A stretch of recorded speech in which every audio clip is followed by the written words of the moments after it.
Ignition sequence start. 6, 5, 4, 3, 2, 1. We have a liftoff.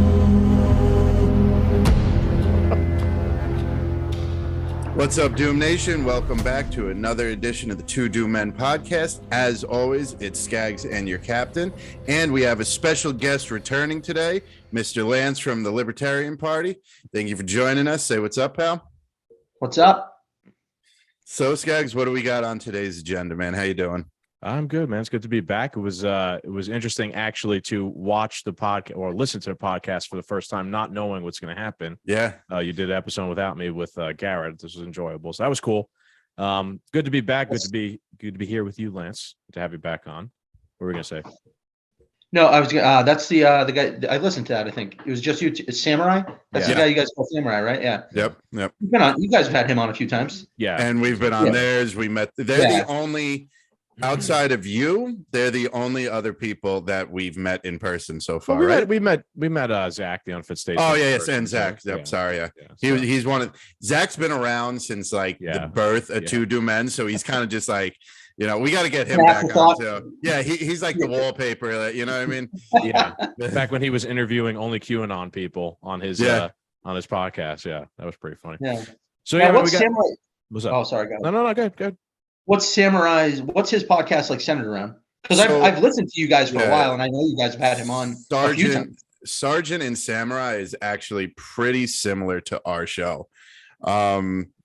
Just two guys calling out the show. Skaggs, how do you want to explain it? I mean, I always looked at them as probably the closest like style to our show.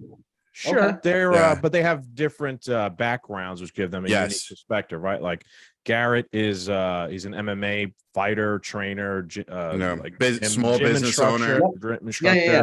I heard you guys talk to him. And then Steve Mallet, he is former ex-military, was a sergeant, right? That's where the nickname comes from. So he's got that whole perspective, and they just kind of shoot the shit like we do, talk about politics. And I think Steve used to work with Google. And He's got some. Now he runs some tech industry. Yeah, he's got some tech industry background too. You guys got to hook me up. Have me go on there and talk about the LP. Yeah, they'd love to have you on, man. They're great guys. Yeah. Oh, I can tell. Every time I listen to it, I mean, I was cracking up with you and Samurai the other day. Mm-hmm. Yeah, they're definitely allies of mine. Me and him are. It's kind of funny because like me and him are like the conspiracy like nut jobs that would get the shows in trouble. Where like Skaggs and Steve might have like a little bit more information to give you. Then the clones are coming. It was funny. It was funny. I'm sorry we're talking about the last episode here, but it was funny because when I was listening to that, there was a couple times where Garrett just bit his tongue because I knew that he knew that he was kind of on our show and he was like trying not to get us in trouble because he can only go like a handful of episodes on YouTube before he gets banned. So he's trying to be careful. I appreciate it. And the funny thing is, yes, thank you, Garrett. Awesome. Another good friend of ours, James from We the People podcast. And I mean, this guy James is one of the most intelligent guys like we've come across. He knows his shit. He knows every little detail about every little bullshit thing we talk on these shows. But he spits the truth and he gets into Q and conspiracies and stuff. And I mean, for a while, this guy was the Black Plague. You had him on a show, boom, strike, take it down. He's been on Sam Tripoli's show. I'm sure you know who Sam Tripoli is, Lance. Yeah. Oh yeah. Oh okay. So he's James is great, but he's like the Grim Reaper, I call him. Like, he comes on your show, you're getting a strike, you're getting banned. Yeah. It's just but you're gonna have an awesome 3-hour conversation. Yeah. Right. So Lance, thanks for coming on, bro. Thanks for having me. Last time we saw you was at the Connecticut LP convention. Is there going to be another one? Because I kind of want to go back. Yeah, I'm actually on the committee to kind of begrudgingly, well, not begrudgingly, but sounds like a libertarian. It's just somebody's got libertarian types don't want to do shit. Yeah.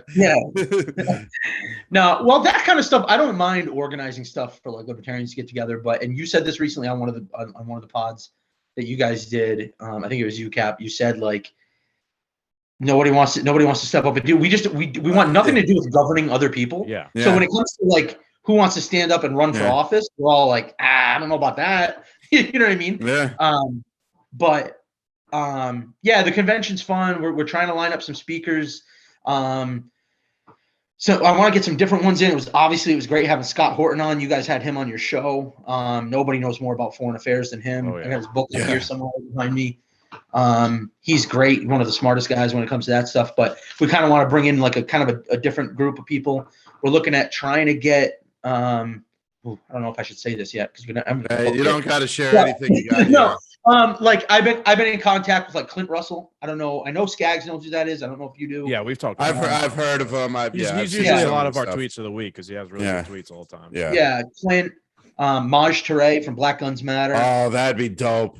Yeah, we really so I got him out to Hartford, to like 2.5 years ago. He came out maybe 3 years ago. No, more than that. My daughter's 3. So maybe 3.5, 4 years ago, he came to a 2A rally that the CCDL, which is the Connecticut Citizens Defense League, I think is what they like stick up for a lot of gun rights in Connecticut as much as they can anyway. He came out to Hartford. He did a big thing that the LP put on. We saw a big wave of registrations when that happened because he's got dreads down to his ass, black guy from inner city Philly. He can kind of talk to a different person than I can sometimes, you know what I mean? And let him know that like there's a spot for you guys here too, and this is why this stuff would be good for the black community too. You know what I mean? And so it was cool. It was really cool having him, and so we're gonna try and get him back out, and maybe one or two others that are. Do you guys know who Gerald Salente? He's your brethren, your Italian brethren. Check out next. Clint Russell had him on a month or two ago. I reached out to his people. I'm hoping to hear back from him soon because this guy. You want to talk about entertaining? Like he can. You guys would love this guy. He's a guito. You know, he likes his meatballs. He likes his meatballs. Like he's just sitting around screaming, talking with his fucking hands. It is the most. And I only heard him. I didn't see him. And it's the most stereotypical. If you take a libertarian, if you take a liberty-minded like libertarian type and put him in the most guido like. The Jersey Shore house, yeah. Yes. I like that. Yeah. Yeah. A libertarian Paulie D. All right. We're looking at November. I'll let you guys know. We'd love to have you come out and do another live. Yeah. Dude, I think that was telling great. you, like, that was fun. Yeah, man. I'd like to this time do I'll come out there maybe the whole weekend. Cigars, have a couple drinks. Yes. If it's at a hotel, like we'll see. We'll see how it goes. See if the Libertarian Party could handle us. Okay. We're making an actual libertarian party. We're Doom Nation. We're starting off with a little story time. Doom Nation is a real fucking thing. So Lance, I heard you came in contact with a fucking fan. So and he pulled you over to the side, dude, you're getting more one time at a wedding. Tell the story. One time at a wedding, somebody I was wondering if Skaggs told you this. Yes, he did. I want to hear it. So this was I don't know, maybe a month ago now, 3-4 weeks ago. It was right when I reached, because the first thing I did was took out my phone and text Skaggs when I got home. I was like, is this real? And me and Skaggs are in a couple of chats together that, here and there we'll talk. And then once or twice, our daughters are similar age. So, every once in a while, one of us will reach out to the other and just, hey, how's it going, brother? But so I just texted him, and we probably hadn't texted in a few months. And I'm like, dude, you're never going to fucking guess what just happened, right? And so I'm at the grocery store with my daughter, and this guy, I forget his name now. That day, I texted you his name because he told me. But he just comes up, and he's like, I forget what he said. What did he say? He was like, are you Lance? Or something like that. And I was like, it was something just kind of off. This is almost a month ago now. So, but he basically approaches me right in the middle of aisle 8. I'm looking for fucking salsa or something, right? And he's like, and I'm like, yeah, but I'm kind of taken aback. And I could tell ahead of time that he was kind of looking at me a little, kind of side-eyed or whatever. And I'm like, I'm kind of feeling my waist. I'm like, all right, I'm packing. It's dangerous to run up on one of us. Yeah. Yeah. And because he was kind of a weird looking dude too. Hey, nobody in Doom Nation's weird looking. You know what? Whoever it is going to hear this because they obviously listen to you guys. Yeah. I hope he does. Whoever you were, just DM us, bro. Shoot us so I say he was kind of he seemed kind of weird, but it was just because he was clearly eyeballing me or whatever. So but he ended up, he was a cool dude. He was so he's like, yeah. And I was like, and then he starts talking about it. He's like, do you go? Oh, that's what it was that really caught me off guard. And it took me a full, like, that's what it was. Took me a full, like, what seemed like 30 seconds, but it was probably 2, where he was like, Skaggs and Cap, which like, you don't hear Skaggs and Cap, like, you know what I mean? Like, no.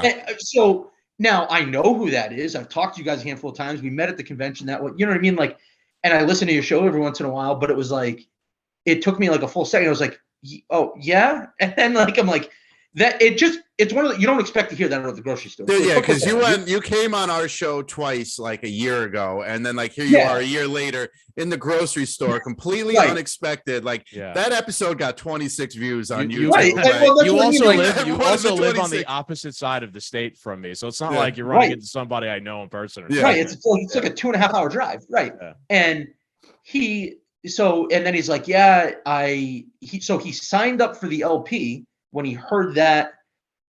So the one that he listened to wasn't when I came out to Skaggs' house. It was at the convention. From the LP convention. And he remembered there was, you guys had a table full of people, but I was there. He must have been watching on YouTube or whatever, because he recognized me by face. Yeah. So it was just one of those small world things. And I was just like, is it right? Like you said, like I actually looked back after I text Skaggs, and like you said, it was like, couple hundred, 400 views or something like that. You know what I mean? Like, total, it's like, this isn't Joe Rogan. Like, you know what I mean? Like, so hey man, look, what do we say? Death by 1,000 cuts, right? It doesn't matter. You might you might have came across one of the knives. Better than nothing. Yeah. Came across one of the knives. I like that. Yeah. By the way, I look back on our text. His name is Sean. So shout out to Sean. Sean, okay. We'd love to hear from you, man. We'd love to hear from you. I hope and he obviously lives in that. If he reaches out, I didn't get his info or anything. I have my daughter with me. No, I didn't expect you. He obviously lives somewhat close to me. Yeah. Like I saw him at the grocery store. Yeah, maybe he'll be there. Maybe he'll be there at the convention next time. If we do there you go. Another group podcast, we'll make him jump in. That'd be dope. That'd be a good time. Yeah, definitely. So, all right. So what do we got on the agenda? Yeah, let's talk about the LP. Air out some grievances. Yeah, we will. Well, let's talk about the LP a little bit. We're going to talk about the Chinese spy balloon, that insane scenario. Really, just whatever you guys want to talk about. I got a bunch of tweets of the week that'll be interesting. I got a couple of tweets of the week. Sure. Let's start off Lance with what you wanted to say about the captain. Yes, I am. Yeah. I'm here. I know you had some criticisms, but look, let's get to that before we get to the LP stuff. I've been drinking whiskey for about an hour now, so I'm in fight and moan. All right. Me too. Well, I got Captain and Diet. There we go, baby. Cheers. All right, let's. So play it out. It's not. I feel like this is built up so much that I know it's not. I'm not coming at you hard. I'm just fucking with you. So. So I listened to this is all like just recent. The past the episode with Rose, great guest. Shout out Rose. Yeah. So it was. I think you. So here's what I'll start with. Here's my premise. I think you're contradicting yourself. Okay, let's hear it. Hey, you guys are the experts in libertarian. I'm just an expert in freedom.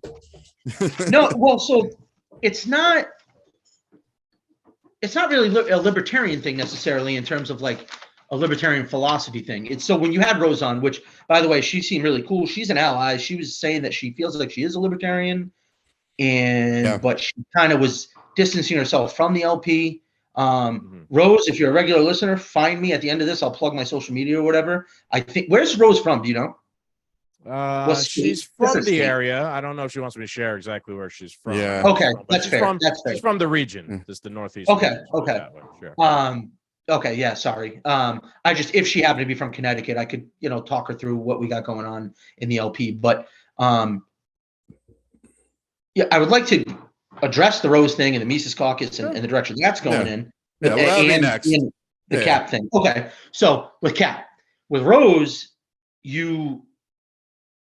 like you have a lot of times, and I don't even want to say I disagree with you on this. You've pointed out how like the LP can't get like on debate stages, and they don't seem to have like a champion. I think is the word that you've used. That might not be the word. A household name, a champion. Yeah, and like the popular big names, and they can't get on the debate stages, and they can't really get their message out there, and all that other stuff. And while I agree that is a huge hurdle in our way and something that we're struggling to do, so I don't even necessarily disagree with that. It's when you pair it with, like, when you were talking to Samurai, one of the things, and this is, again, it's not even just with Samurai in that last episode that you guys did. It's something that you bring up all the time. Yeah. You'll say how, social media and Hollywood and academia and, all these institutions are infiltrated by the CIA, the FBI, the NSA, all these things, and they're trying to silence dissenting voices. And, the corporate press keeps out any kind of dissenting voices and dissenting opinions and all this other stuff. And if they can do that if they are so powerful and have such a long reach that they have these alphabet soup agencies that can silence through working with like YouTube and some of these other, they can get it from the top. Yeah.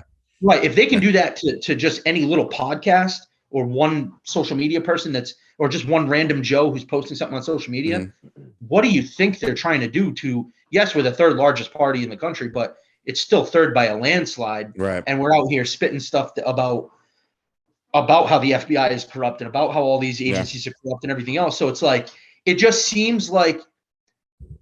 I get what you're saying. The party's over the target, but there's no champion, and there's no champion because all the institutions are making sure no voices get heard.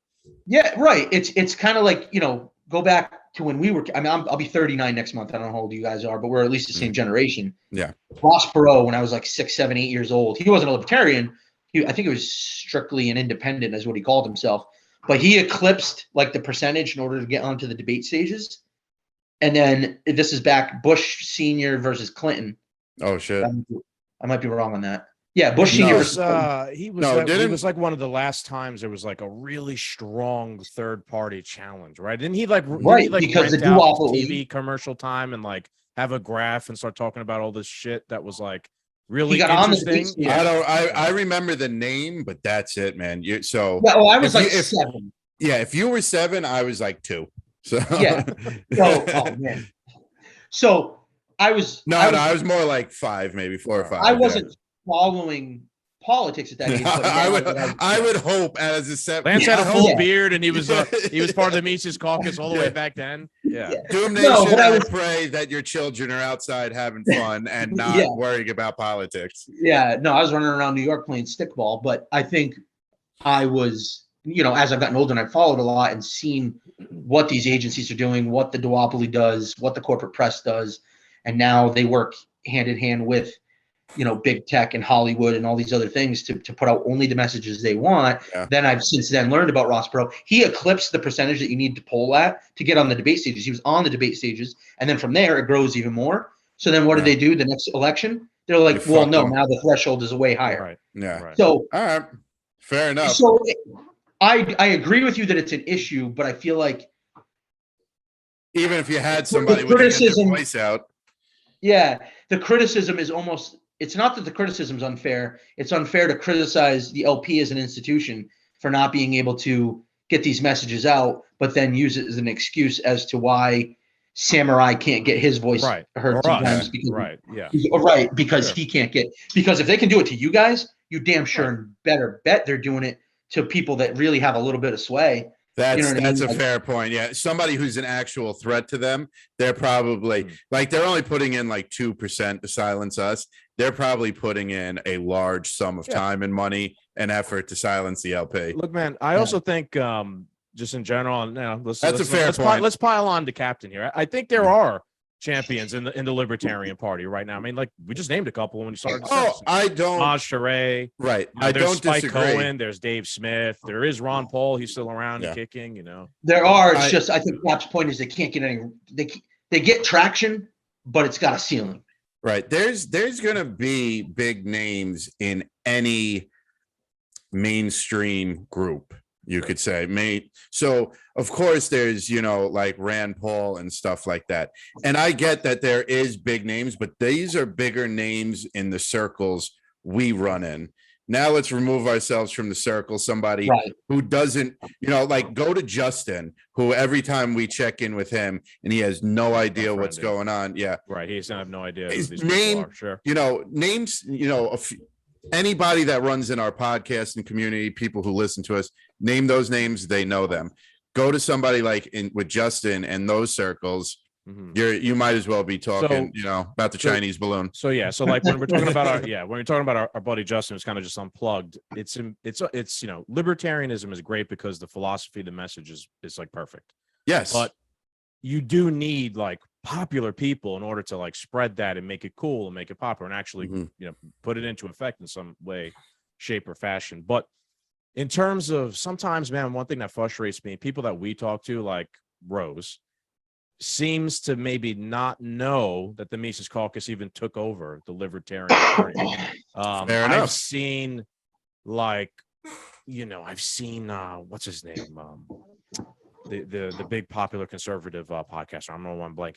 Ben Shapiro. No, not Ben Shapiro. Yeah, he's taken a couple shots of Libertarian Party recently. But the other guy who was beefing with Ben Shapiro recently in the Daily Wire. It could be anybody. Steven Crowder. I've seen him talking about libertarianism and the Libertarian Party, and I mean, like, these are people who are supposed to be in the know politically. They're podcasters. They're political podcasters. But I've never heard them acknowledge, mention, say anything about the fact that a new revolution occurred within the Libertarian Party, removed the old shitty leadership, and put in place, better leadership now with a better message. It's like they don't know about it. They're pretending it doesn't exist. A revolution. And I'm just saying, if you are a person who's over here crying about politics every week, I mean, you should know what's going on for the most part. And, Well, I think that it's a little bit on you. It's on them. Yeah. Since Obama, Trump, and now Biden, that's our past three presidents. You want to talk about line in the sand, pick a side. People are so dug in now. That's why it became this way. That was the plan, man. That was the plan. Right. So I think what happened is the people that weren't.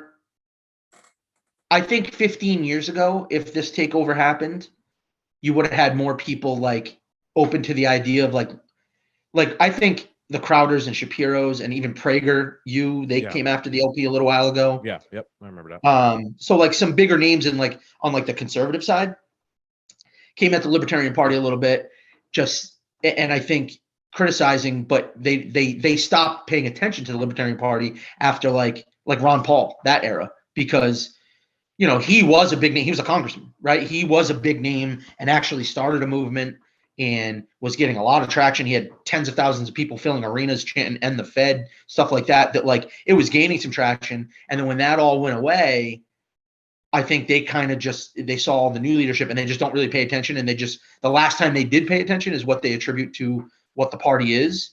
And since then they've been so blinded by. It's like they're working off old news, essentially.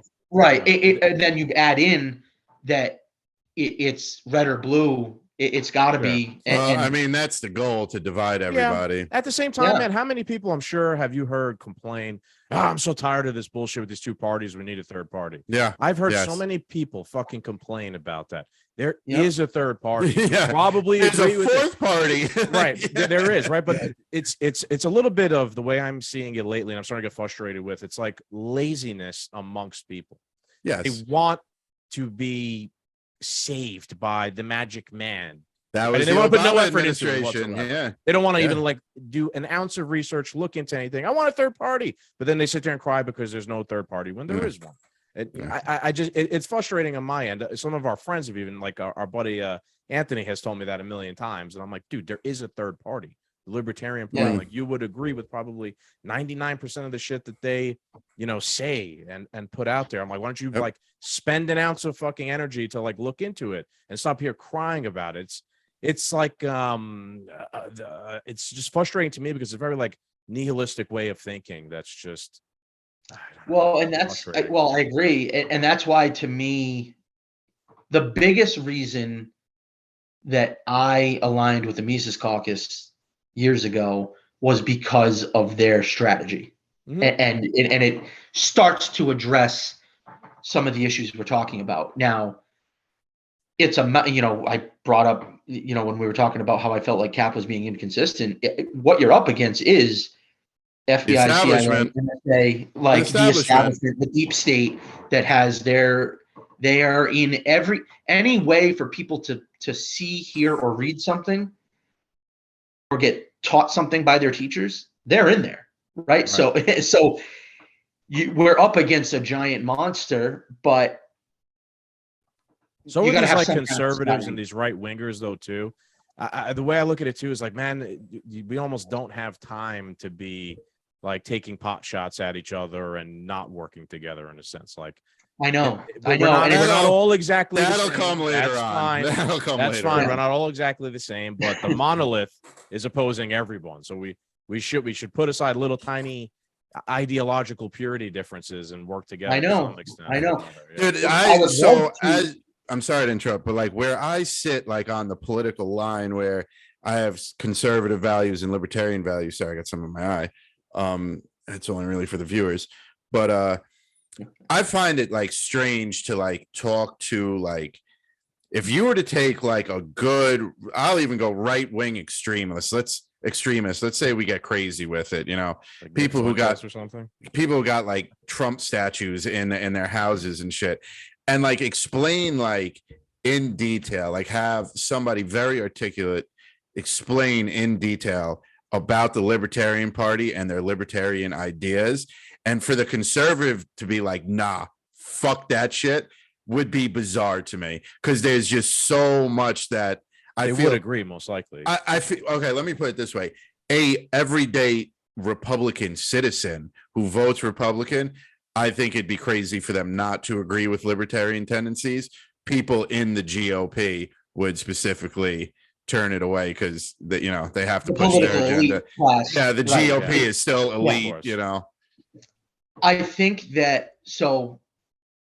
think it's high time we rebrand some of these terms that are used so much. Conservative and liberal, to me, Larry Sharp has a guy from your state, Cat. We all used to explain libertarianism. Yeah.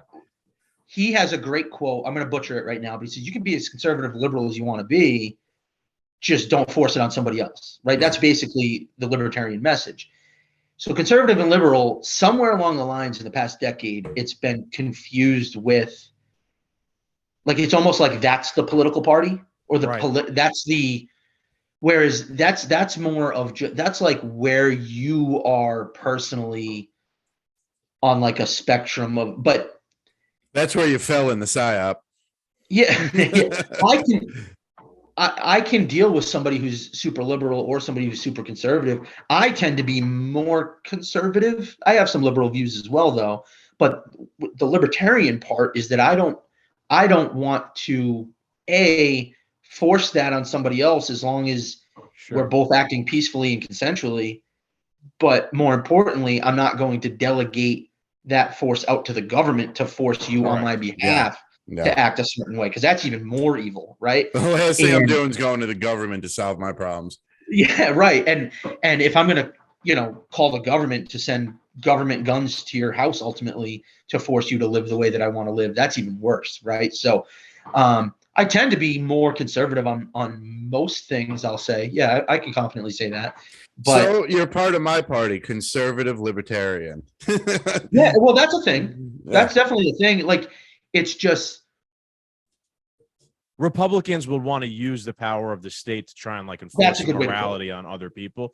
We're libertarian, like Dr. Paul. He's a great example of it, right? He's like an old like conservative guy, like religious guy, but God-fearing man. Yeah, God-fearing man, but he's not going to, if he were to become president, he would just have left you alone. You know what I mean? Like, that's his personal view. Maybe he'll advocate for God and things like that, but he's not going to say, hey, you need to I think worship this religion. He wouldn't outlaw prostitution. Right, exactly. Yeah. He would personally find it repulsive, I would guess. I don't want to talk for Dr. Paul. Sure. But he would find it, like myself, like, That's not a good thing. I have a daughter now. Actually, I think we almost word for word said this last time I was on here. Like, that's the last thing I want my daughter ever turning to. Right. Hopefully, I do a better job as a parent and teach her that she's more valuable than that. Right. But that's your job, not the state's job. Correct. Right. Well, that's one part of it. But two, I don't want, if people are consenting to something and they're not hurting anybody else. Right. I don't want that John or that hooker thrown behind bars and caged like an animal for it. Yeah. They're making a choice that I think is a poor choice. I'm a married man with a daughter. Like, I don't think prostitution is something. All that, you made that choice every other, 2 weeks. Yeah, there's like a false kind of logic people have where they'll, around libertarianism, where they think it means like we're like promoting like hedonism and people could just kind of do whatever they want.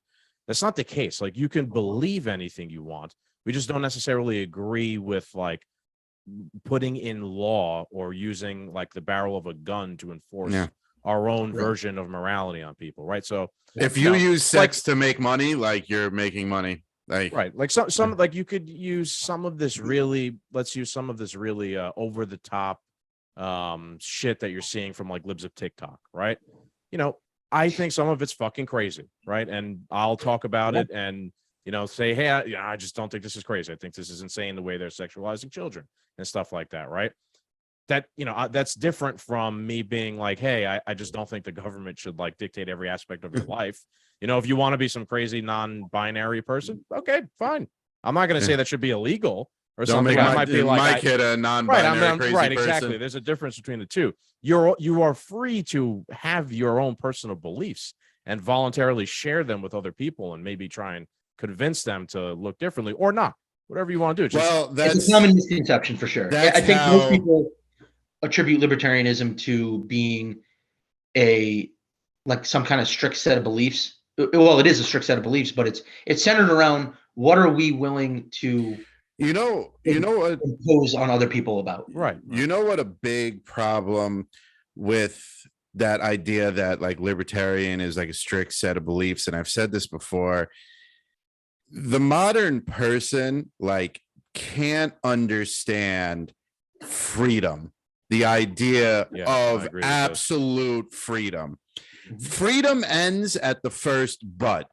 We could do whatever you want, and that's where freedom ends right there. And I understand that but could mean murder or some sick and sadistic act, and I don't want that to take place. But that is where freedom ends. And people might see the Libertarian Party whereas like, oh, you're going to let that person do heroin. You're going to let that person teach transgendered ideologies to their children, blah, blah. Yes, we are. But like, if you're with me, that's not what we're doing. Like people, that's what the whole woke psyop and culture is about, is like stopping the idea that you can't force your way of looking at things on people. True. Yeah. I think it just comes down to asking yourself when I think if most people, and again, this is part of our problem, is getting this message out there. But if you just ask somebody, hey, I know you don't like what I'm doing right now, but would you be willing to hog tie me behind my back in handcuffs and throw me in a cage like a zoo animal over it? And they're almost always going to say no for a number of reasons. Half of them are cowards and they don't have the balls to try to do it. Number one, but number two, they know deep inside of them, their morality check says no, that shouldn't be what happens. Yeah. But we delegate these actions out to the state now, so it kind of makes it real easy and real convenient. We saw it, the extreme of it during the COVID mandates, dude. Right? Let me say something real quick to the point that you're talking about. I was going to bring this up later when I think we're going to talk about the State of the Union address later. Sure. I didn't get on Twitter, right? I don't have cable. I only have streaming service, so I didn't even get to watch it. But I went on Twitter. Have streaming services anymore in 2023? Yeah, I know. I mean, does anybody have cable anymore? Yeah, exactly. I went on Twitter and read, dude, liberal left on Twitter literally wants to punish any congressman or woman who like screamed and yelled during the State of the Union address. Yeah. And I'm like, this is insane. Like, unless it's absolute compliance, they want your life over. Yeah. Over. Right. We don't That's need what I mean. gun Like, control. We need like canceling control right now. we saw the extreme of what I'm talking about. Like, what, you ask Joe Sixpack, right? Is that what they used to call him? Joe Sixpack. Yeah. Would you hog tie me behind my back and throw me in a cage over this behavior that you don't approve of?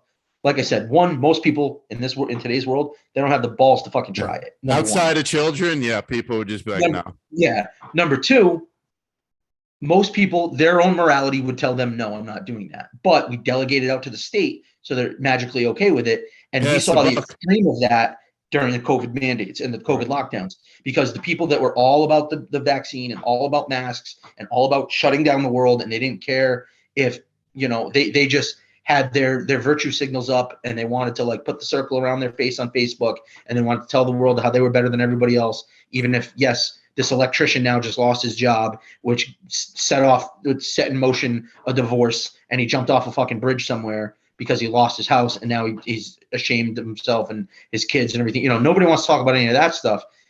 And the woman or the guy behind the computer screen who advocated for those lockdowns and everything, they're delegating all that power out onto the state to force you to live that way. You know what I mean? They don't have to do it themselves. If they had to do it themselves, that morality would slap them right in the face. I think most people, even some of these absolute crazy people on either side, mostly the liberal side nowadays, but even on both sides, they wouldn't be able to do it themselves because of that. Like I said, those two reasons. But even if it's the biggest, baddest dude on the planet, and he could fucking put you behind bars without even hesitating, he's still not going to do it, because most people outside of abject sociopaths, they feel that hits them in the morals, right? Yeah. They feel like they know that's wrong. But we have all these laws and all these things that are illegal that don't bother anybody. Now, if somebody said to me, would you hog tie me behind my back and throw me in a cage for this behavior you don't like, and that behavior is diddling kids or murdering some, yep. Yeah, that's different. There's going to be a few people that are going to step right? up. Or robbing somebody. Don't hurt people. Don't take their stuff. Yeah. It's more complicated than that, but it really comes down to property rights and the non-aggression thereof. Like, don't aggress upon somebody if they're not aggressing upon you. It's really that simple. As long as they're not hurting you or taking your stuff, we got no business. Everybody could just live in cahoots, but nobody wants to live that way. This is why I really, because they don't understand freedom. Yeah, they don't. No, right? They don't. People are scared of freedom. I've adopted libertarianism so much the last couple of years is because of the whole COVID thing, and everything you were just talking about, Lance. That person, the virtue signal, or wearing their mask and everything. No, they were advocating for arresting people who were breaking lockdown or whatever, right? Like, no, that person was not going to come and arrest you and hog tie, right? They don't have the capability. Number one. As a person, they're probably like a weak loser, to be honest with you, right? They were going to delegate 450 pounds in their car by themselves, right, with their mask on, right? They're going to outsource that to the state. And their slow Prius. Yeah, they're going to outsource that to the coexist sticker. Men with guns. That's who's going to do it, right? Yeah. To you. So libertarians think that there shouldn't be that gigantic force of men with guns, with the, behind the state, right? Disarm that, and then for the conservative who doesn't like that either, then it's not a problem. Like, who cares if this random idiot wants to live in their house with their fucking mask on or whatever? They don't have a force of goons that could come and arrest you. Well, if you look at it, that hardcore Republican is like, well, that person should be preaching about Jesus and they shouldn't be gay, and so because there are, I mean, as crazy as it is to like, in our own circle of friends, the gay people we know and all this stuff, like, to think that there's still somebody in the South that's like, we're going to pray the gay away for you, boy. You see, the thing is, if that's what you believe, in my opinion, that's fine. Right. As long as you're not like, you know what, we need to aggressing on me. Right. We need to pass laws to make it illegal for people to be gay and do this and do that and impose our will on those people. Look, like, man, we can't legislate the way people feel or what they think or anything. Like that. If my neighbor was some terrible bigot, that means he's not having any steak off my grill. Right. He's not coming over for my July 4th cookout. I'll invite everybody else. and I'll tell that guy to pound sand. I don't like him. Right. You know what I mean? But the reason I can do that is because for now, we still have strict property rights. I can say, no, this is my property. Right. You come over here. Now I do have a right to boot your ass off, right? That's where we think, I say we, libertarians, we think force is justifiable. When you start messing with somebody else's safety or their property or their family's safety or, obviously like my 3-year-old daughter can't protect herself. So that gets delegated onto me as her father, right? Like, so, but that's where we do justify those, that, you know what I mean? That guy's not allowed on my property because I don't like him. I think he's a scumbag. He's a piece of shit. And one of my, Puerto Rican and black friends are coming over. I'm not going to have you in my backyard saying whatever, you know what I mean? Like, right. So, lost, yeah, right. So that is where we draw that line, and we say, and we just have to ask ourselves as a society, what are we willing to send government with guns to people's homes, hog tie them behind their back, and throw them in a cage over? And I purposely word it that way because that's quite literally what we're doing. And we say, oh, well, he got arrested last night. It's what happened to everybody in January 6th. You're right. But he didn't just get arrested. He got hog tied behind his back, kidnapped, and thrown in a cage. Yeah. So now that we worded it that way and told exactly what happened, are we okay? What did he do wrong? Oh, he had a plant in his pocket that you think it's a bad idea to smoke that plant. Okay, but are we okay with hog tying him behind his back? You know what I mean? So it's easy when it's an abstract idea almost for you. It's easy when someone else is doing it, when the state. That's my point. Yeah. And they wouldn't do it themselves, and because they just delegated out to the state, right? So, yeah, it's a messy world. I mean, my message to people. That's like the message of libertarianism. Is like we just don't want that going on, essentially, right? Yeah. Like we don't want the hog tying going on and whatnot. We don't want like the outsourcing of like your beliefs to some just central authority, right? Who then enforces them that way. And we got into the police thing. We don't have. I don't think we should because we got other stuff to get into. But if people are like, well, we still need some sense of police. I don't know the number of the episode, but last time I was on with you guys about a year ago, we went into the privatized securities firms and like the answer from the libertarian world, what that would look like. Because I don't think libertarians do believe. I'll just say this, and we can move past it. It's not that we don't believe that policing as an industry, that is a thing that is needed. It's just that the monopoly on violence that the government has currently, the policing industry, it's just like the monopoly on privatized jail. It produces poor results. Yeah, the monopoly, all these industries that the government has a monopoly on are the things that we complain about most: healthcare, education, policing, all these things. And it's because they have a monopoly on it. And I'd urge you to go back, find that other episode, or even at the episode at the LP convention, I go into it a little bit there, just what policing could look like in a libertarian world. Just to put a final thought on that, man, I've seen it lately. Like in the Bronx, I saw a couple stories of private security, guarding stores. I think I saw a couple of stories of it in Philadelphia now too. Like stores are hiring private, armed to the tooth security because the police ain't doing a good job and crime is going crazy, right? So what do you do? Yeah, it's in a sense, it is a libertarian answer to that. They hire private towns security to do it. Towns hire out a bunch of different private to fix the road, right? They'll either or to build a bridge or whatever. Oh God, do we want right. I don't want to get into the roads thing, but I'm just thinking, Skaggs, maybe we should start a private security firm. Maybe we should, yeah. I'm down. Doom security, so I'm like, so let's get into the spy balloon, man. I mean, we haven't got a chance to talk about it. It's now a little bit of an old story. Yes, but, it's everybody remembers it. I thought the one of the best tweets I saw about it. I think this was by this guy Anomaly on Twitter, where he's like, the most interesting thing about the spy balloon is we know the Chinese are lying, we know our government's lying. But no one can really put their finger on what exactly everyone's lying about. When it comes to the balloon. So I don't know. What did you guys think about the whole scenario? I'm gonna go with the right wing nut job. We should have shot it down day one.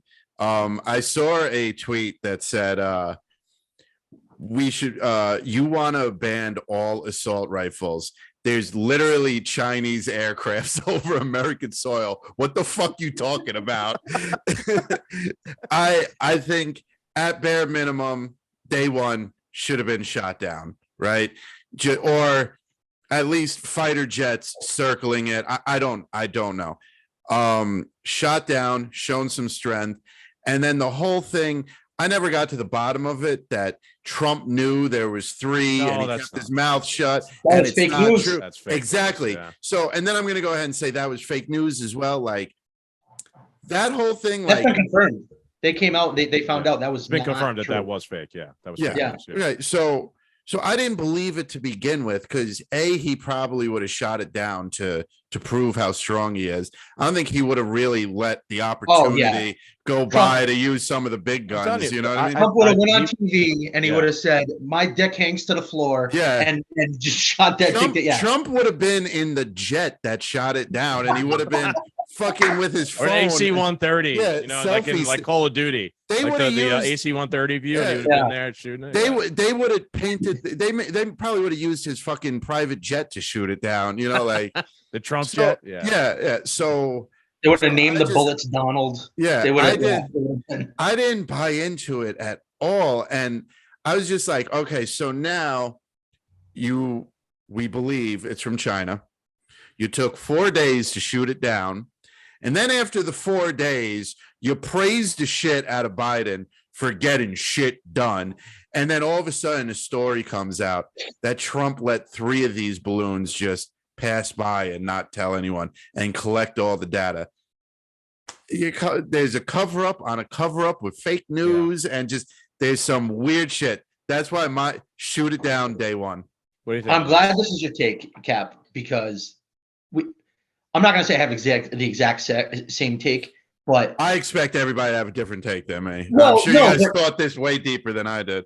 No. What I'm saying is like, yeah, it's, of course, like we don't have the same brain, so it's going to be a little bit different. But like, I just love. That's why I wish I could come on here with you guys more often because like so rarely do you run into people who are like that red pilled anymore, right? Where you can like you literally you just see the world differently. Like as soon as I saw this on TV, right away, like my little spidey senses are going off. Like this is there's no fucking way. Like you know what I mean? Like not a chance. So I actually wrote this down. So here's my take on the China balloon. It really comes from like 3 different.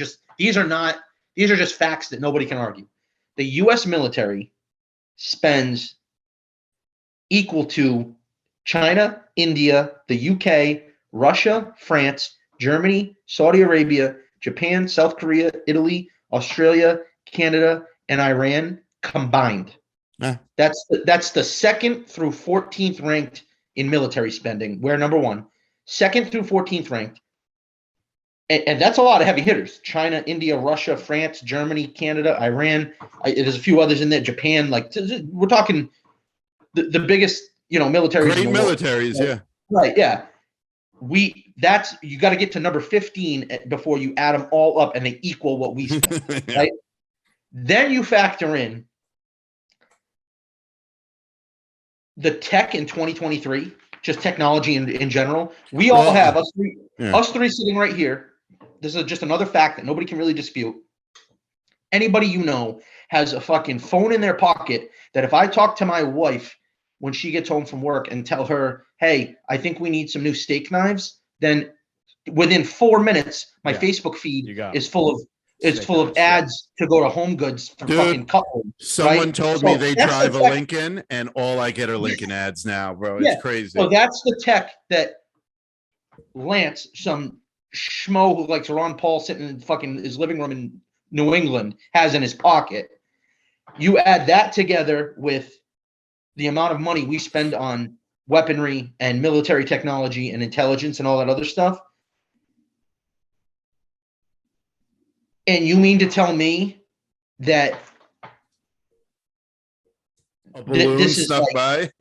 that like they didn't know this balloon was coming until it was too late and was already over the country, and that like it just the whole thing doesn't add up to me, especially and then to not know that it's even there until it's already like over Montana, I think they said, and then to just act like they don't. And that, especially they're questioning at the corporate press was telling us anyway that they're questioning that this could be spying on us or could literally be carrying like weaponry like bombs on it or something like that. it's like, you'd have to completely be ignoring those two facts that are just huge facts that I just spit off, and to be able to believe that this like China balloon, what I think it was, is one of two. You're gonna love this, Cap, because this is like tinfoil hat. Or it like, was it a dirty bomb and they released another virus on us? No, I think it's no. I think it was like a flying Gulf of Tonkin. Do you know what? I'm guessing you probably know a little bit about the Gulf of Tonkin. False flag. Yeah, right. It was. So the Gulf of Tonkin. Look it up. You're gonna love it, especially you, Cap, with your like you love like the conspiracies and everything. Yeah. Half a century ago, that's rough estimate. There was all kinds of lies from the usual, the corporate press, military intelligence, the political elite class, all that. They lied about some military action taken against the U.S. And this has been all declassified now, like from the U.S. military itself. Yeah. So like we know this is true. From, like I said, about a half century ago, it lied us into war with Vietnam. Yeah.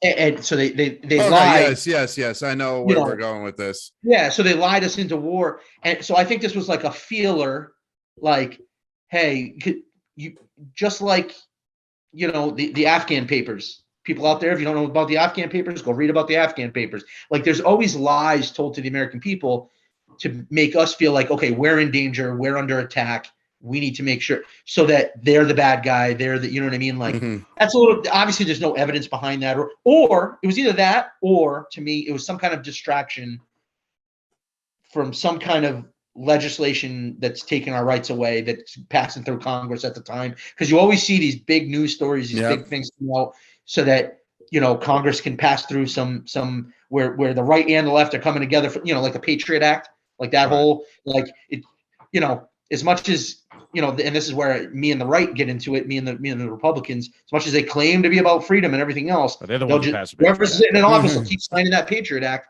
and pushing it through and extending it. You know what I mean? So I feel like it's one of those two things. There's no way some huge major threat just flew over our country and nobody knew it was there. They know I want steak knives from Home Goods, me just sitting in my living room, but they don't know that this fucking balloon that's possibly a weapon is in our airspace. No chance. So you think it was us, essentially, in a sense? I think it was us, or listen, I don't put it past a couple of countries working together for war, because the people who benefit from war, I think it was Ron Paul, the great Ron Paul.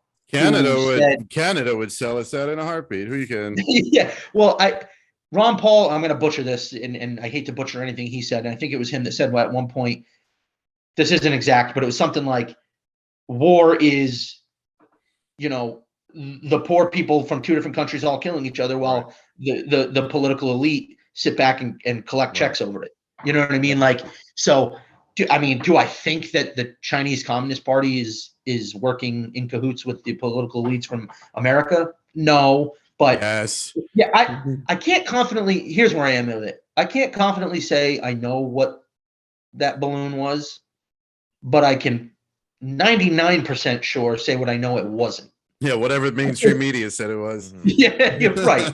Yeah. So I have a. All right, Skaggs, let's hear this. I have an interesting take. I'll start from the end with this happened 3 times under Trump.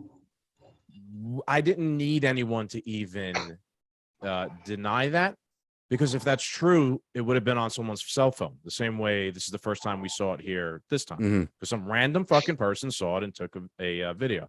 I want to add this to something completely unrelated and really put on the tinfoil hat here.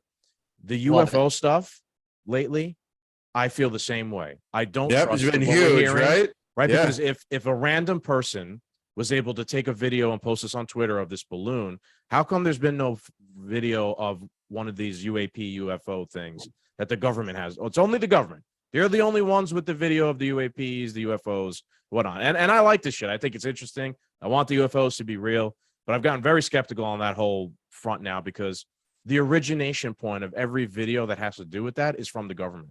So where is the random Twitter video of someone getting a UAP? If you could get it, if you could get this balloon by a random person, you could get a UAP also.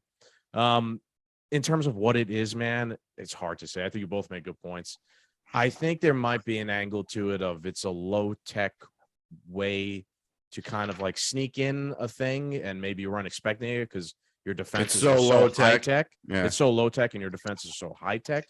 I also think maybe the reason why they didn't do anything about it is because normally there's like, I know like the Soviet Union and the United States had an agreement kind of where we spied on each other, right? Like it's a gentleman's agreement. We spied on you, you spied on us, right? And that was also a way that they confirmed that the other side wasn't like mobilizing for war or moving nukes to like a certain offensive position and things like that. So there could be some aspect to that where like the Chinese are always doing shit like this. They just sent a balloon this time, right? And we and our military, the intelligence agencies, they didn't do anything about it because there's that understanding, not that because they knew, because, maybe they did know, but there's that understanding. Well, like, yeah, well, we're spying on them too. But a person saw it, right? Yeah. Put on Twitter. Now it becomes a political fiasco, right? Now all the Republicans are like, hey, we got to do something about it, etc. Now it becomes a thing where America, right? Like now we have to shoot it down.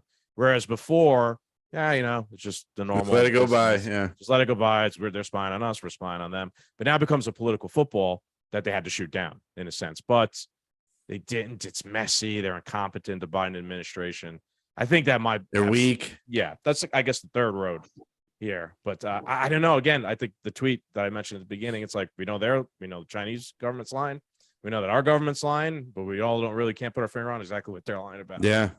Yeah, really. I mean, it was a strange situation through and through that went on too long, that was allowed to be politicized, which was definitely used to, I look over here so you don't look at this. The excuse of we don't want to shoot it down over land because it might hurt somebody. Get the fuck out of here. They don't care about you that. Care it was about over Montana. There's no one even there. Yes, you can shot it down at any moment. You're going to land in Yellowstone. Yeah, right, exactly. So fucking, that what's his make any name? sense either. Would have picked it up. Dutton. Oh, John Dutton. Yeah, John Dutton would have fucking picked it up in his Ram. Yeah, it's like Ram 3500.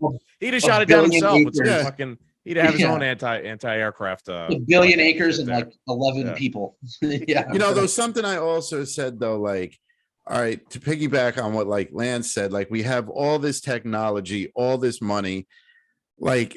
Oh man, China is a pretty smart country, cunning, sophisticated, advanced country.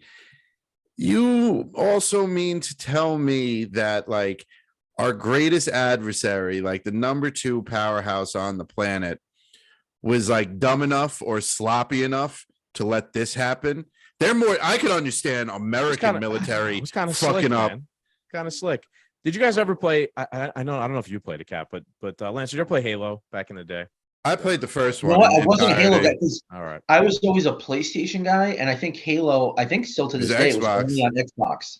Yeah. So there's. I was thinking about it, and I used to play a lot of the big games in Halo, like the big team battles, and it was like 8-on-8.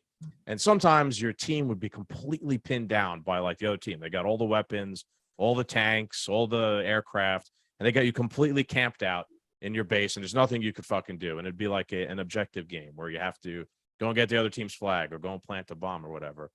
I sometimes, when I was in that scenario where I was completely pinned down, I'd be like, you know what I'm going to do? I'm not going to try and fight against everyone who's like attacking my base. I'm just going to like quietly sneak out, right? The side. I'm going to like not shoot at anybody. I'm going to like very gingerly like sneak my way around the entire battle that's going on, get behind everybody, run to their base, grab the flag, run back and score. And that would work all the time for me because it was like a quiet way of doing something the other team wasn't expecting to do. Yeah. Stealth, right? Like the other team was expecting you're trying to like fight them off. Guns blazing. Back, right. This is essentially, this is the way I'm looking at it, right? Like it could be that. We weren't expecting a balloon, right? We're expecting Chinese satellites photographing our bases, our installations, things like that. It just got through maybe.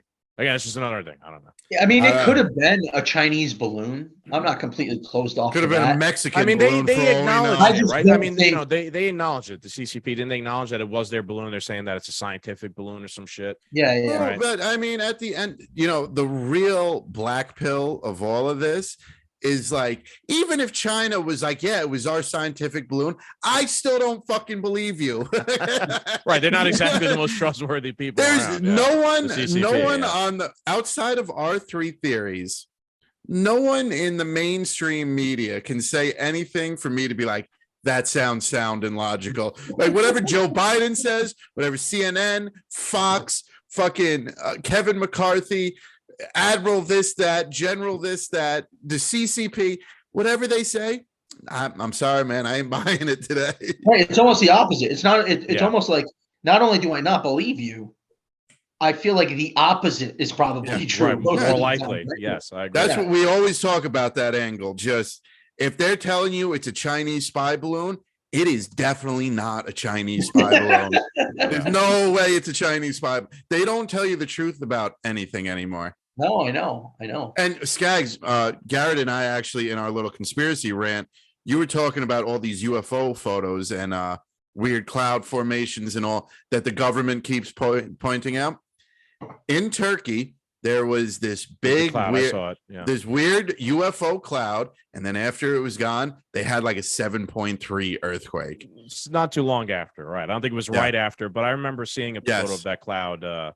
Not strange at all. Yeah, it's interesting. Yeah, my thing with the UFOs, man, I wasn't really interested in it like the last couple of years, but me and Gabe, Pink Jesus, were talking about this, and we were like, why is it that like origination point of every video of one of these UAPs is from the government? It's on a FLIR cam on an F-16. Q always talked about it's literally only from them. There's no random Billy Joe Bob posting a fucking video on Twitter like the Chinese spy balloon of UAP. Because you know, if you want to go deep into the rabbit hole and go back to Q land, there was always talk. There was always talk about like when we get closer to the end, and if we're winning, and they need to pull out like all the stops to distract us, they'll go to UFOs. That's when they're going to release like aliens are real, we're being invaded. Like, I don't disagree that could be a tactic. Like that could be a scare tactic, like COVID, right? Yeah. Like, oh, the aliens, stay inside. We got to spend another $1 trillion. I mean, think of it. Back. Think of this. Like that, Let me put it this way: we're not talking conspiracy. I guess we are talking conspiracies, but if the government and the media was able to make you petrified of breathing fresh air, that's a good point. Okay, think of how scared they could make you of little green men from another planet. Holy shit! This could, I mean, break people. Dude, they were purposely airing like helicopter views of police going out on like boats to like take in surfers that weren't wearing a mask on the ocean. You remember that guy? Yes. Yeah. Like, and drag him onto the beach. It wasn't even. It was a mannequin on a surfboard, I believe. Wait, is that true? That's awesome. One of them. I think there was a fisherman in California. There was a guy fishing. And like the police showed up and they got like the loudspeaker and they're like, "Sir, put your hands up," blah, blah, blah. And like they get closer and it was a mannequin in like a flannel and a hat with like a fishing pole. And they shot him. Whoever did that, that is the greatest troll of the American government that I've ever like. Same guy who said, "Let's go Biden." Let's go out here. Brandon. Oh my God. I'm waiting for there's nobody within hundreds of yards out in the wide open ocean. And this guy's on a surfboard. And they pull him in because he wasn't wearing them. It was helicopter. So they'll air anything on TV and on the mainstream media to scare the shit out of you about somebody minding his own business in the middle of the fucking ocean, not near anybody. I always said if they staged then. Yeah, right. LA had a at-home mask mandate, and I always found it funny that you knew 100%. Because we knew people, exactly. We knew someone was following it without a doubt. Yeah. Think of it like someone, you guys have homes. I had the famous quote, Cap. You were like, someone is definitely at home right now in Los Angeles County. Yeah. They're in their one-bedroom with apartment. The covers. They got their covers pulled up to their chin, and they have a mask on by themselves. Yeah. They're watching season 5 of The Office in their bed in a 700-foot square apartment in LA County with a mask on. And you know how you know who it was? It's the people that still in February of 2023, because you still see every once in a while somebody in a mask. That listen to CDC. Right away, I'm like, that's the person who was showering alone in their mask. Yeah. Like I just know it. Did I might have brought this story up on previous episodes, but I'll let you hear it, Lance. I moved to Connecticut and I live in an apartment building now. And so I'm in my little spot, and the laundry room is on, there's a laundry room on every floor, and it's right across the hall from me. So I have laundry going, and I'm going to take them out and put them in the dryer. And this guy is walking down the hallway with a load of laundry and a mask on, and like an N95, like sealed Darth Vader shit. Yeah. I'm not at this point. I'm not judging anymore. I work with the Yeah, public. Like, fine, do you, bro? I don't have to wear it. And I open the door to the laundry room, and I go, "Oh, I'm taking my clothes out. It's all you." He stops, and his eyes widen, and I'm like, "Yeah, you're good. You want to use the laundry room?" And he just gives me this wide-eyed, fearful stare. Doesn't say a word. Doesn't make a motion. Turns around and runs back into his apartment. Okay. How long ago was this? 3 weeks ago. 3 Yeah, weeks 3 weeks ago. Yeah. And so he probably hasn't left the building since 2020. Yes, that's what I'm saying. Like, and so I'm like, all right, that's crazy, whatever. I hope so he lives right underneath you and he's heard you tell the story. He through lives the down walls the hall. like 3 or 4 times. Yeah. He lives about maybe 4 apartments down from me. Bring him on the podcast. We'll want to hang out with us. Oh, yeah, sure. And so then, like, I had my clothes in the dryer, and I'm like, this guy was weird. And I popped my head back out the door, and he's walking down the hall with this big pitcher filled with some watery solution. I'm like, whatever you want to do, bro. I went back into my apartment. The dryer's done. I go back outside to collect my clothes. I look in the washer that I just used, and there's about a foot of water, in the washer machine. This guy will clean the washer machine after somebody uses it before he puts his clothes in, so he doesn't get COVID through a washer machine. Follow the science. Bro, there isn't even science on that. I use this machine to wash my clothes. Yeah. Sad. It's sad in my opinion. I was just gonna say you took the words out of my mouth. It's like,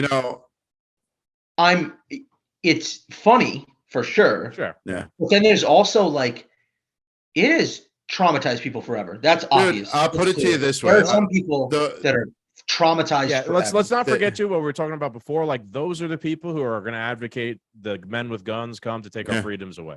Right? Like, that's the danger that's like why libertarianism is great, right? Because we don't want that intermediary between us and that person. Let's keep that guy powerless, right? The only thing he could control is his own private property and stuff and whatnot. I don't want him now somehow, like influencing policy over like what I can and can't do over the state. Oh, there'd be a law tomorrow that everybody's got to wash their washing machines every day. Everybody's got to run their washing machines before you wash your clothes. Yeah, and you can't wash your clothes unless you turn in all your guns. Yeah.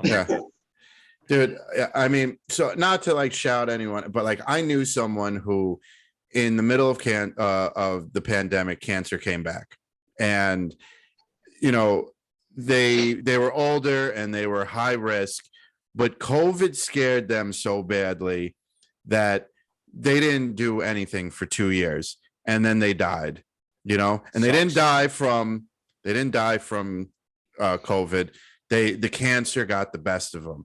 And it's not a proven method, but like when you're happy and you're out and you're doing stuff and you're living your life to the fullest, at bare minimum, either if you go in 2 years, you gave it your all in those last 2 years, or that stress-free, caring, fun life gives you an extra year. Like, this person let COVID scare them into the grave. They didn't do nothing to help themselves. They went to chemo, but outside of that, they didn't vacation. Even when things opened up, even after they got vaccinated, even after they got boosted, it did not matter. They could not go back out into the world. And that was the last 2 years of your life. Amen to that. And I'm going to add to it and say that so I think you're right. There just is something to, and I don't have any medical degrees or anything like that, but it's commonly spoken about. And I think even in the medical community, they'll tell you, there's something about being happy that can extend life in a way. But even if that's not true, let's say that it's not. The Tom Woods, that's another name for some of your listeners. If you guys don't know who he is, look into him. He's a brilliant mind, podcaster, author. He's been around libertarianism for a very long time. He says, I guess my thing to do here tonight is to butcher quotes. So I don't know exactly what it is word for word, but he kind of asks a question, and he says something along the lines of, does it mean that we are living because we have blood pumping through our veins? Is that what it means to live? And what he's getting at, obviously, is that like to live, the human experience is family, It's the life. Yeah. family, friends, laughing, joy, even the bad emotions, anger, sadness, sorrow. Like that's part of the human experience. And there's something to me, there's something beautiful about that. And I don't, we're just three guys fucking around. I don't want to get too serious here, but there's something beautiful about that. Yeah. And that's what life is. And I know for myself, two people in my family, I lost two people over the COVID era. Neither one of them were from COVID. I think dying in any sense is tragic, but I lost two people. One, my a uncle-in-law, I guess it would be called, right? My wife's uncle, who similar situation, cancer, but he stopped some of the routine checkups because the doctor's offices were shut down. He couldn't get in. They said that wasn't what was the buzzword at the time? It was like it wasn't essential, right? It wasn't essential. Thank you, Cap. So it wasn't essential. Sure enough, all of a sudden, boom, like that, stage 4, which they would have probably caught it before then. And we lost him too soon. Unfortunately for him, same idea. He wasn't living over that time period. I would rather. So I say all that to say, my nephew lost his life. He took his own life. And yeah, I'm saying that on a podcast. It feels a little bit weird, but I think people need to know this. He was, this was only about a year ago. He's 13, 14 years old, and he was seeking all kinds of counseling beforehand. He kind of had it rough coming up, and he was doing good. And then he lost all that counseling because it was all through the school. Right. And we told all these kids you can't go to school. And I'm saying all this to say that these mandates and these lockdowns, it ties back to libertarianism because that way of life did not work, man. Nobody knows what's good for all 350 million people. Right. And kids needed school. Kids need to get out. Kids need to have friends. People need to go to the doctor. People need to. So yes, for the 76-year-old overweight person with diabetes and all kinds of other comorbidities, it might have been smart for them to stay in their house. But to John, the plumber down the street, who's got 4 kids, and he's going to lose his house, and it's going to lead to a divorce, and then that's going to lead to suicide attempts because he's ashamed, and it split up his marriage. His kids are going to grow up fucked up. Right. And now we don't know all the issues that's going to cause 20 years from now. Right. Because how many more kids? Yeah, all these externalities, right? It's so impossible to measure, and nobody knows what's best for 350 million people. Sure. And people need to be able to, at the family level or the community level or the individual level, make those decisions for themselves. And it's a fucked up thing when people want to mandate anything for other people. And so amen to that. Life is, back to what you were saying, Cap, I would rather, even if happiness and getting out and all that doesn't extend your life, I would rather live the next. Out with a bang, baby. Yeah, I would. Yeah, 2 years. I would say right. You should. Right. I'd die fucking penniless with liver fucking failure, man. The thing that really bugged me the most about the stories both you guys are telling me is like those last 2 years for all these different scenarios. They didn't enjoy the last 2 years because of all the policies and everything. It basically scared them into submission. Yeah. Right? Like, I mean, did they know they had only 2 years left? Probably not. But like, if this whole thing wouldn't have happened, they would have maybe got a chance to enjoy the last 2 years. Maybe their lives would have been extended because they wouldn't have been so upset. But at the same time, it's because of all these policies. And we're talking bare minimums. That's mind space. And we're talking bare minimums, not showing up to birthdays and Christmas and Thanksgiving. Right. You missed the last 2 Thanksgivings with your families. You only get a couple of those. Right? At the end of the day, no matter how crazy the mandates were, it's your family on Thanksgiving Day, Amen. I think ever since the COVID stuff, I say it literally multiple times a week to different people, just kind of as a way to drop a little hint. I say, none of us know how many tomorrows we have left. Exactly. No, none of us do. I could be gone tomorrow. So would you rather live the next 10 years, 20 years, whatever it is, 50 years, but not actually live, right? Like that Tom Wolfe quote, like just because our organs are functioning, does that mean we're living? Right, because then you could just be in like vegetable state too and live for right. Right. But even just, like the COVID thing, like do you want to live for 50 more years locked in your house, not seeing people, zooming to see people every once in a while, not going out, petrified through a plastic sheet? Yeah, right. Petrified to go down the hall and see your neighbor doing their laundry? Or would you rather live half that time? So if it was 50 years, 25 years, but you live full. Yeah. You know what I mean? Like, I know my answer. Everybody might have their own answer, but I know my answer. You know what I mean? Like, because we don't know how to be, I don't know how many tomorrows I have left. So exactly, bro. we got, it's just live your life to the fullest while you can. Yeah. Yeah. All right, let's transition. So what else we are got? I was say we got tweets. Let's do some tweets of the week. It's been a while now since we haven't. I gotta say, my Twitter feed has been a fucking nightmare. Well, there's been some. I don't know what's going on, dude, but it's been fucked lately. Yeah, I know they're trying to fix some things, so it's been a little bit of a mess. We'll start off with one of mine, and I'm going to toot my own horn here, but I'm also going to pull a receipt. And my tweet was, do you remember when Vosh said Project Veritas literally just made this guy up? Do you remember a couple episodes ago, Captain, where I used the tweet of the week from Vosh, where he said, the new Veritas story is completely fake. They literally just made this guy up. He's a 30-something nobody who apparently just randomly and invisibly became head of Pfizer's worldwide R&D division with no experience, and there's no way to verify it. Well, Project Veritas put out an internal document from Pfizer acknowledging that the guy works there and like notifying the rest of the staff, hey, just like be careful because like there's these reporters that could try and trick you and get you to say shit that'd be damaging to the company. So this is that latest one, right? The gay guy that was on a gay date, and then Veritas got him. Okay, yeah. And Vosh literally said this is just completely fake. They just made the guy up completely. I mean, it's another example of just people living in an alternate universe, right? And they just don't believe in objective reality. Where like I don't know what more proof Project Veritas could have shown people.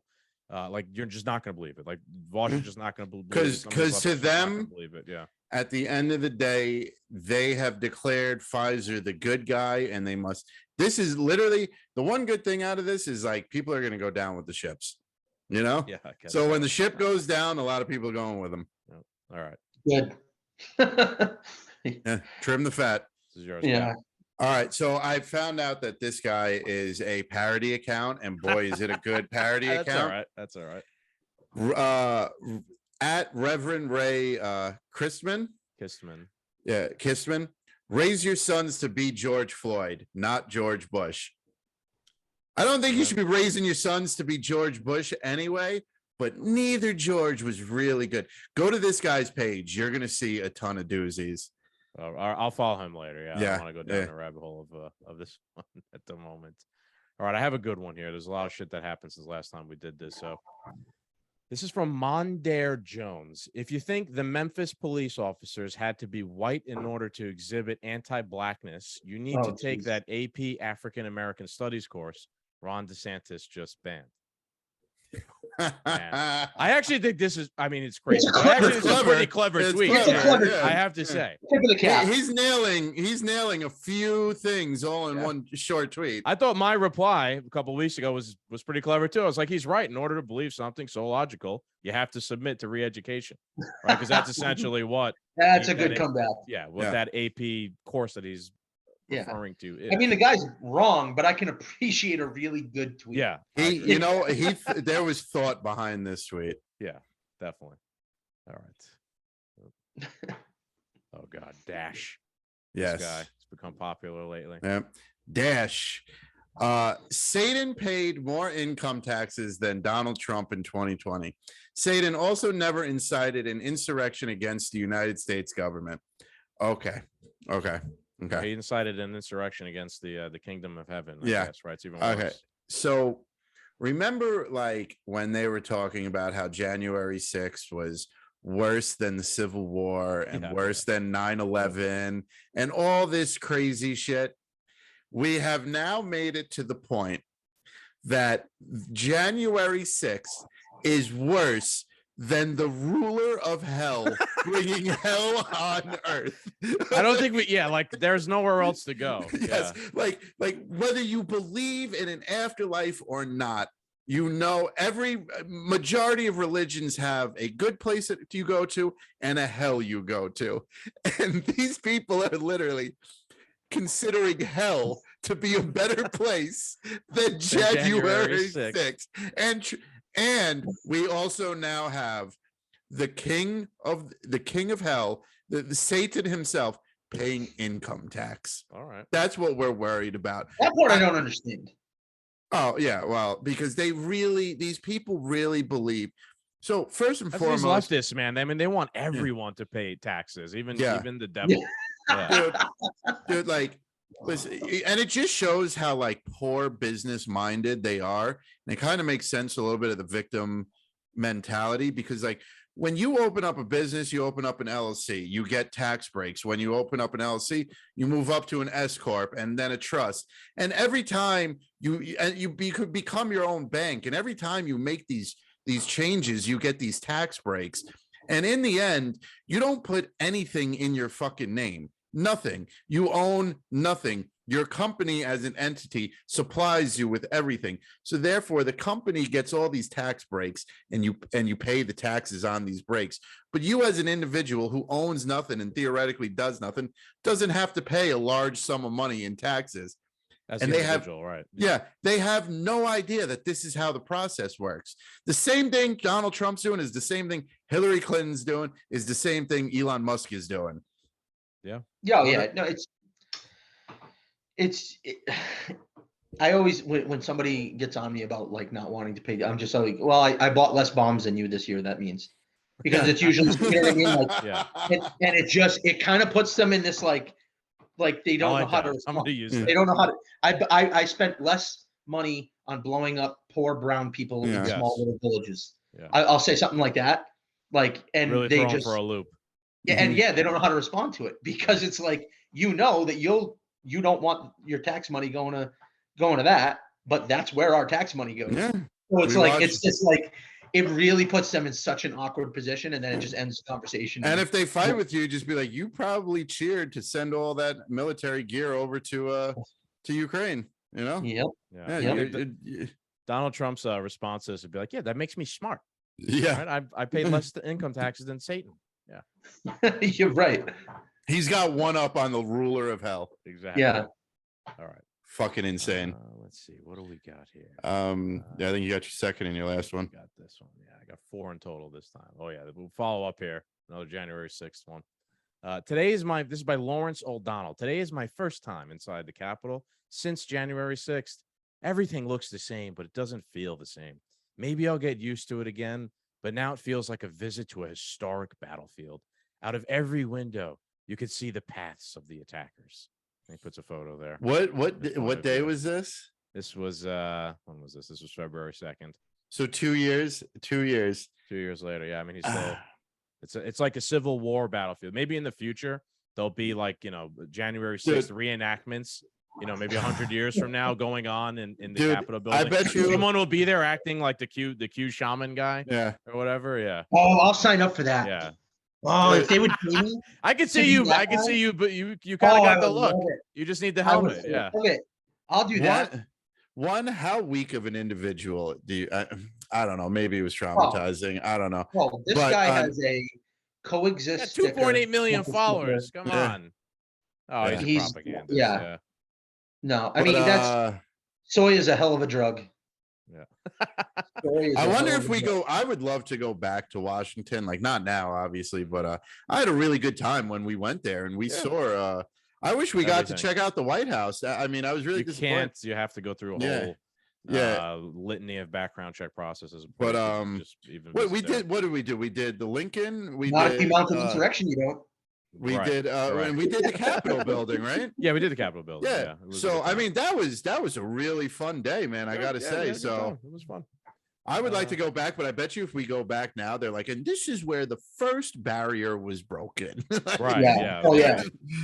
It's like part of the tour. Like instead of taking us to that hall, they're like, this is where when a president dies, we display the body. The architecture in the ceiling was made by blah, blah, blah. And they're like, no, this is the building where the infamous photo of the evil shaman, Q shaman lord. And then that's when I jump out with my horns and This is the exact spot where the heroic police officer murdered the violent insurrectionist Ashley Babbitt. And they have a mural on the floor of a man gunning down an innocent woman. Exactly. And it's like really dramatic, like some ancient painting. He's got like lightning bolts coming out of the gun and or like whatever. AOC's in the background crying and shit. Tits are huge, everything. You know what this makes me think of? Did you ever hear that quote? I don't know who originally said it, but I've heard like Jordan Peterson say it, and thus I've heard Joe Rogan repeat it and attribute it to Jordan Peterson. But it's something, and again, here I am butchering more quotes. That's all right. Something about like soft times make, or no, I think it's we said this a million times. Yeah, hard times, good times, men, good times make Sorry. This is what makes me think of that, because it's like we live in this time where, like, you know, you have, like, if you watch 1886, that the Dutton prequel or whatever, it's literally the Oregon Trail, right? That's what that prequel is, 1883 or 1883. Sorry. Yeah. It's the Oregon Trail. They're literally on the Oregon Trail, that game that we played when we were kids. And like, I'm just watching that and I'm like, man, we got it easy. Like, and like, because now we can take that same trip, you know, you buy your ticket, you go sit on a plane, watch a shitty movie, and you land on the other side of the country in 2.5 hours. Like, now we have it so easy that you have people like, you know, standing on the Capitol. This is as soft as it gets. Yeah, right. We have it, man. We've a couple. And they're of our calling tweets, this a historic battlefield. Right. A couple of our tweets of the week sometimes have pointed out how detached from reality people are. Things are so soft nowadays that people want to go back to when things were really hard because they think it was easy back then. Yeah. That's how detached from reality. Like, remember, Chris? The guy was like, we should go back to the Paleolithic age. The Paleolithic age, you know, no capitalism, just sitting around the campfire, looking up at the stars, just vibes. Hunter-gatherers. And any moment, like a violent tribe could brain you. Or, you know, and you had to hunt. You could spend a whole day to death, man. hunting a deer. Yeah. They have no idea. I spent last weekend, Saturday, a tree fell down back here, right? I'm like, hey, it's a good opportunity to fucking make some firewood for the wood burning stove. You know how much work it is to cut up a tree into firewood now, Matt? And that's with like a fucking chainsaw, an axe, an ATV to move it after. Imagine having nothing. With a rock to do all this. And it's freezing. You don't have a house with central heating to go back to warm up. Your North Face jacket and your Carhartt hoodie. No idea, man. People are living in an alternate reality. I have no idea how hard it is to live.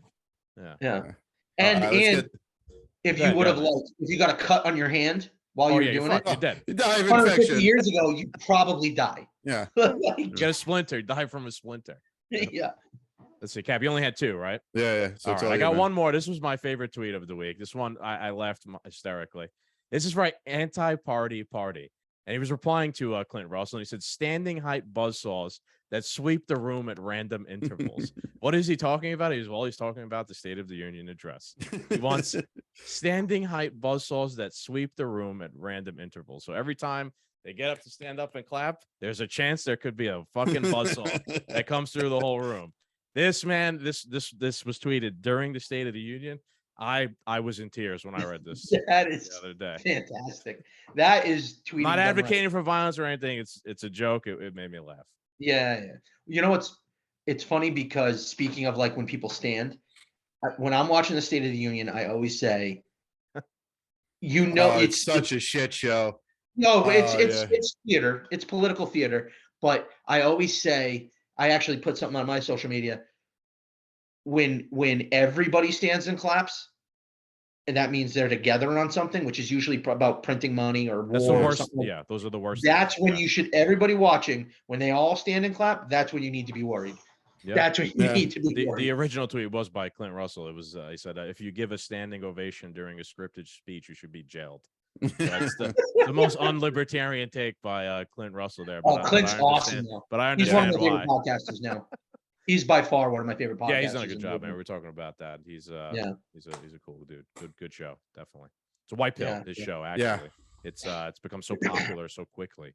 It's a good example of how there are people out there, like hungry for that type of entertainment, for that libertarian stuff. That's why you got to get into this, Lance. That's why you got to get into this. Stop dragging your feet, man. Yeah, I agree. Wait, what's that? Oh, podcast. Yeah. Well, hook me up with one voice. Yeah. Hook me up with your boys, Sergeant Samurai. I'll go on there too. Yeah. I got to start doing it more, so I'm a little bit more comfortable with it and stuff like that. But, I mean, it's a learned skill. You could probably get on with both of them, but if not, bare minimum, Garrett will have you on. Yeah. Yeah. We'll set something up, definitely. Yeah. So Lance, I think we'll probably wrap it up there. Yeah. A little bit late. So shout out whatever you want to shout out, man. Thank you again for jumping on. I just want to say, anybody out there listening, especially if you're in Connecticut, by chance, reach out. I can tell you what we got going on in the local LP, and even the national LP. If you have questions about the Libertarian Party, especially the Mises Caucus, that's my brand. I'm one of the state organizers. And you can find me, Liberty Guy Lance on Twitter, Lance LeDuc on Facebook. That's really, I'm on Instagram, but that's more just pictures of like my kid and the teams I coach and my dog. But Liberty Guy Lance on Twitter. I need to be on Twitter a little bit more. When I get on there, I like to get a little bit clever and poke around and have some fun, but I'm not on there enough. But either that or Facebook, Lance LeDuc. But stay tuned. Maybe I'll put together one. These guys are bothering me about it. Yeah, exactly. That it? All right. That's it. All right, Doom Nation. Thank you so much. And Doom Nation, if you are listening and you see Lance in the grocery store with his kid, before you run up and ask for an autograph, put your hands in the air, circle around, place your hands behind your head and walk backwards, because Lance might put you down real quick. All right. So Doom Nation, thank you guys for another episode. I hope you guys like it. Lance, thank you for coming on. We got to get together soon. Doom Nation, as always, make sure you like, share, and subscribe. Adios.